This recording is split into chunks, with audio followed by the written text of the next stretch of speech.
Hello guys, what's poppin'? Welcome to video number 2 of my Gold Award series. Let's go! Whoop whoop! In this video, we're going to be talking about how I first started my project. So when I did start it, it was literally like in the middle of January, and then one night I was like, I should really get to working on this, because like COVID restrictions started like loosening up a little bit. And I was like, this would be the perfect time for me to start beginning on doing that. So what I did to get started was basically, I literally just sat down and just started brainstorming ideas. So I was like, okay, I know I want to work in a community garden, but where do I start? So I just literally started looking at community gardens that I could be working with. And that's when I settled on my church's community garden that was like 10 minutes away from me. And since the community garden worked with the church, I was thinking, well, we could probably get kids to come from after Sunday school to go to the programs and lessons that would be held at the community garden.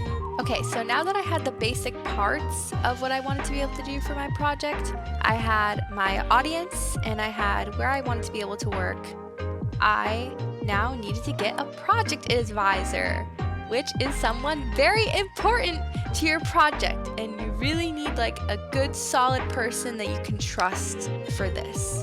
Okay, but keep in mind before we start, I'm not sponsored by Girl Scouts, and this is not meant to be like a direct like step-by-step manual as to what you need to do for your gold award, but this is part of my personal experience and some advice that I learned that I think could potentially help you in your journey. Okay, number 1. Make sure that the person that you pick is well versed in whatever organization or partnership that you're working with. For instance, my project advisor Christine is one of the heads of the garden, so she actively volunteers and is involved with everything that's going on there. And she also has had previous experience with working with kids at elementary schools and gardening programs that they had set up there.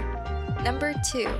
Now that you have your person, the hardest part is actually asking them in the first place to be like your project advisor, And it can seem like very intimidating at first, but once you get this step over with, it just gets a lot easier from here. But it's very important that you get this step done, especially if you're trying to get like out of your comfort zone with talking to people. It's a really great way for you to work on your people skills. So typically for me, what made this process a lot better was that I first introduced myself to Christine, and I was like, hey, my name's Isabella, I volunteered at the garden today, and I would be wondering if you would like to work on my gold award with me. And she was like, oh, I don't know what a gold award is. So I was able to explain to her what a gold award is and essentially what I wanted to be able to do with my project.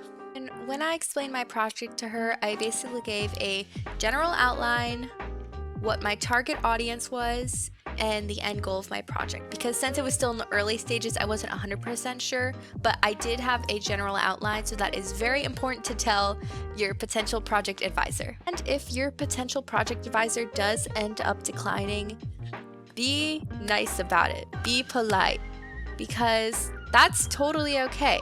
And I can assure you there will definitely be other people that will be able to help you out on your project, and that it is not the end of the world, because everything will be okay.